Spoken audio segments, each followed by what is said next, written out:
Hola amigos, aquí con ustedes Moisés Cabrera para traerles otro comentario en este 25 de diciembre. Aunque antes de todo eso, quiero llevar mis saludos a todos ustedes, felicitaciones y desearles que pasen días formidables, inolvidables, maravillosos con su familia en esta conmemoración del nacimiento de Jesucristo. Así es que quiero hablar precisamente del nacimiento de Jesucristo para intentar resolver otro problema que nos ofrece Mateo y Lucas. Por ejemplo, Mateo 1:16, luego Lucas 3:23 nos dará un nombre diferente. Así es que vamos a tratar de explicar esto que se llama las genealogías de Jesucristo. Intento llevar a ustedes un comentario coherente, porque estamos en comentarios de valor. Un comentario que le ayude a usted a resolver el enigma o el dilema o el conflicto, pues los abuelos de Jesús no coinciden. Ahora, aquí entonces les explico las dos teorías principales que los grandes estudiosos, teólogos, han ofrecido para todos nosotros. Primero, vamos a hablar de la genealogía de María y la genealogía de José.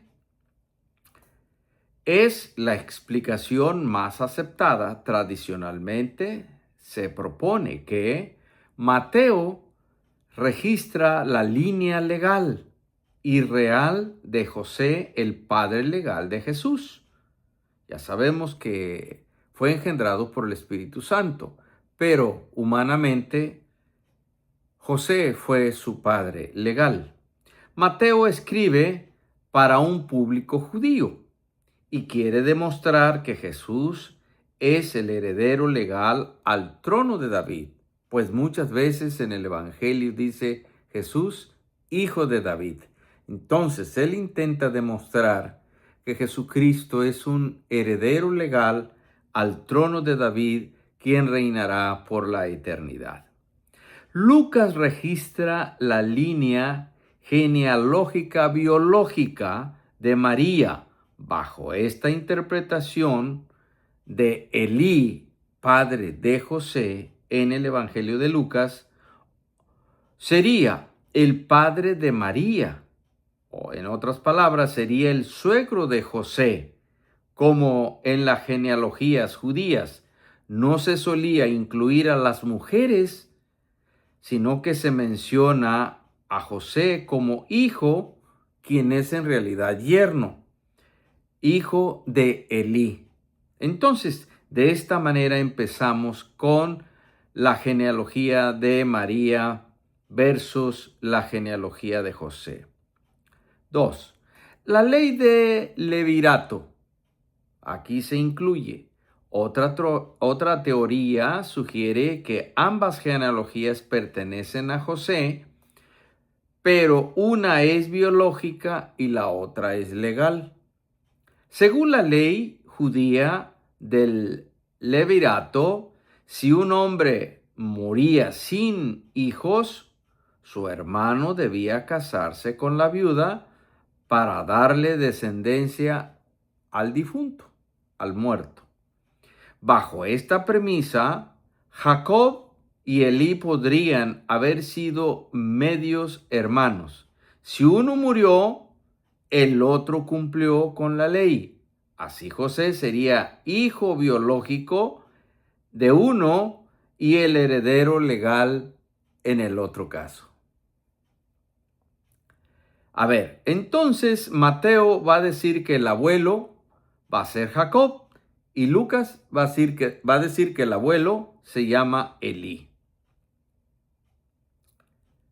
Desde una perspectiva teológica y textual, se considera que Jesús era legalmente hijo de José, de la línea de Jacob, biológicamente descendiente de David a través de María, línea de Elí. Ambas listas tienen un propósito común: demostrar que, por cualquier vía que fuese, Jesús cumplía con el requisito mesiánico de ser el hijo de David. Vamos a profundizar en este tema. Es necesario entender que las genealogías en el mundo antiguo funcionaban como un documento teológico con propósitos específicos. He aquí el detalle en 3 puntos. El número primero: el propósito de cada autor o los autores no intentaban ser exhaustivos, sino demostrar una identidad. Mateo, el Mesías judío, empieza con Abraham y desciende hasta Jesús. Su lista está dividida en 3 grupos, de 14 genealogías cada grupo.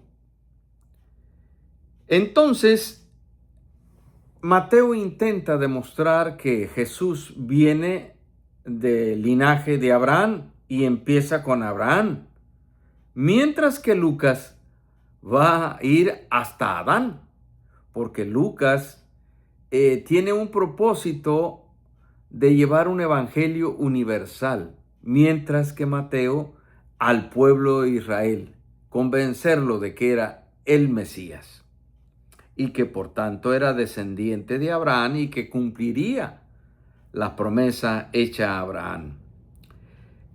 Número 2, el misterio de los 2 linajes de David. Ambas genealogías pasan por el rey David, las 2, pero una llega hasta Adán y la otra se queda en Abraham. Entonces, vamos a ver aquí en cuanto a la línea real de Mateo. Él sigue a través de Salomón, el hijo que heredó el trono, en la línea de los reyes de Judá. Ahora, línea de sangre. Lucas va a seguir la línea de sangre, no la legal o la del derecho al trono. Sigue a través de Natán, que también es hijo de David, pero no rey. Va a mencionar entonces a Natán. Y así va a seguir. Otro hijo de David, que es Natán, este es clave. Natán no fue rey, lo que refuerza la idea de que Lucas está trazando una línea biológica que también compete a David, pero con un hijo de David que no es un heredero al trono. Esto privaría posiblemente a María en la línea oficial de sucesión al trono, pero incluye a David también. Número 3, la estructura de las 14 generaciones, en grupos de 14 generaciones. Mateo omite deliberadamente algunos reyes menores para mantener su estructura en 14, 14 y 14. Esto era una práctica común llamada salto de generaciones. En el pensamiento semítico, ser hijo de podría significar ser descendiente de. Por eso, aunque falten nombres físicos, la validez es legal y permanece intacta. Entonces, vamos a recapitular en este momento. Mateo da una lista de nombres descendente de Jesús, entonces hasta Abraham. Y Lucas va a dar ascendente de Jesús y antepasados hasta Adán. Punto de inicio. En Mateo es Abraham. En Lucas es el nuevo hombre, Jesús, y va hacia atrás. Mientras que Mateo comienza con Abraham hacia adelante, Lucas va hacia atrás. y llegando al primero hombre, que es Adán. Hijo de David es Salomón en línea real, Natán en línea biológica. Datos. En la lista de Mateo aparece un rey Jeconías. Dice esto Mateo 1:11. Según el profeta Jeremías 22:30, en Jeremías 22:30, Dios maldijo la línea de Jeconías, diciendo que ninguno de sus descendientes se sentaría en el trono. Muchos teólogos ven aquí una solución elegante. Si Jesús fuera hijo biológico de José, línea de Mateo heredaría la maldición de que dijo Jeremías de Jeconías. Entonces le dan una salida. Entonces heredaría la maldición al nacer de María, que no desciende de Jeconías según Lucas, pero ser adoptado por José según obtiene el derecho legal al trono sin heredar la maldición biológica. ¿Te gustaría conocer más? ¿Profundizar más?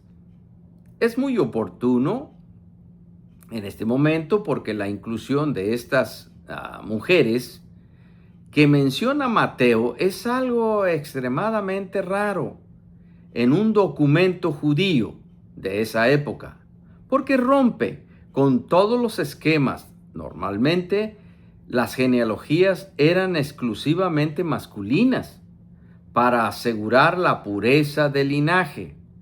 Mateo incluye 4 mujeres antes de llegar a María. Y no son las matriarcas que se conocen como Sara, Rebeca y demás, Raquel y Lea.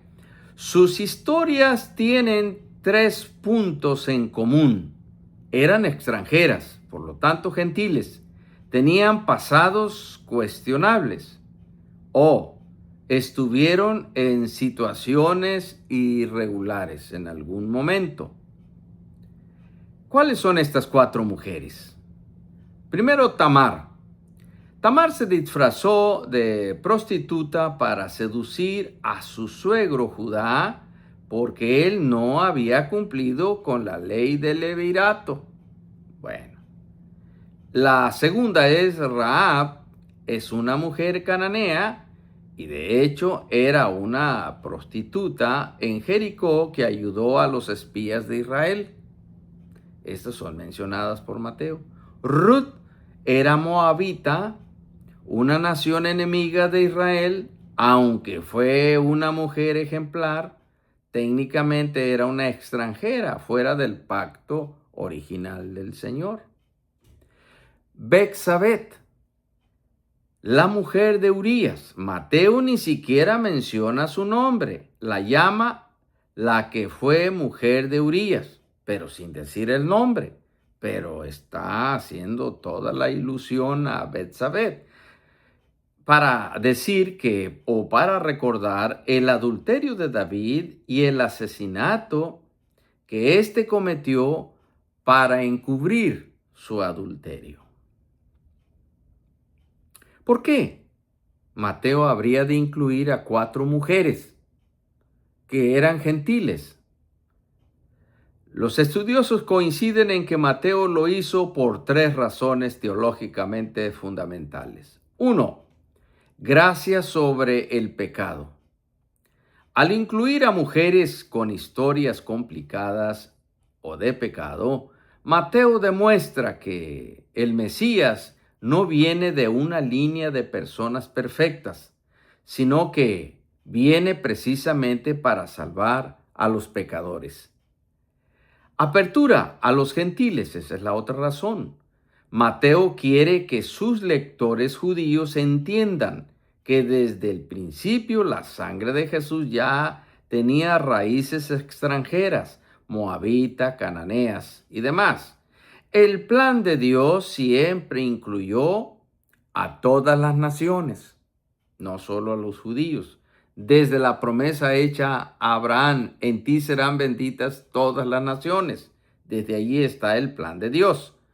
Número 3, preparar el camino para María. Al mostrar que Dios ya había actuado en formas irregulares en el pasado y sorprendentemente en el pasado para continuar el linaje del Mesías, Mateo prepara al lector para aceptar el nacimiento virginal de María, que también fue una situación fuera de lo común y difícil de creer para muchas personas de su tiempo. Entonces, aquí está la explicación. Vamos a poner un ejemplo para darle mayor claridad. Una ilustración. Pensemos en un río que nace en el Génesis. En este caso es un río de gente que se viene multiplicando con los años. Llega al tiempo de Abraham, más o menos, estamos hablando 2000 años antes de Cristo, y en el plan de Dios lleva a Abraham para fundar su pueblo en Abraham, pero se une a este río. Y entonces va siendo más grande. Aunque Dios había dado leyes específicas para su pueblo, pero en el plan universal de salvación. Ya que en Abraham dijo, en ti serán benditas todas las naciones de la tierra. Porque de Abraham vendría el que había de ser salvador y crucificado en la cruz como redentor. Entonces eso sucedió, eso pasó. Entonces viene allí, pero Dios viene uniendo mujeres gentiles a ese plan eterno, como antepasadas de Jesús. Y vamos a decir, esos dos ríos siguen juntos y se unen con David. Uno para seguir la línea legal del reino, con Salomón su hijo, y otro con Natán, biológico, pero que luego se van a unir en Jesús, ya que Jesús vendría como resultado de la línea biológica y de la línea legal de David. Y de esta manera le damos la explicación. Entonces Elí, el papá mencionado de Lucas, de José, viene a ser realmente el papá de María. En este caso sería el suegro de José, pero para seguir la tradición se debía de llamar al yerno como hijo, y de esa manera hay una explicación en la línea de genealogías de Jesús. Y en ambas se unifican con Jesús, y Jesús vendría a ser el Salvador de judíos por una parte y Salvador de gentiles por otra parte. Entonces en la redención caben los dos segmentos grandes de la sociedad. Dios tenía en su plan eterno de salvación desde antes de la fundación del mundo, salvar a la humanidad a través de Jesús. Que el Señor les bendiga y que sigan disfrutando de este día en que se conmemora el nacimiento, la salvación, la redención de nuestro Señor Jesucristo por el pecado. Dios les guarde.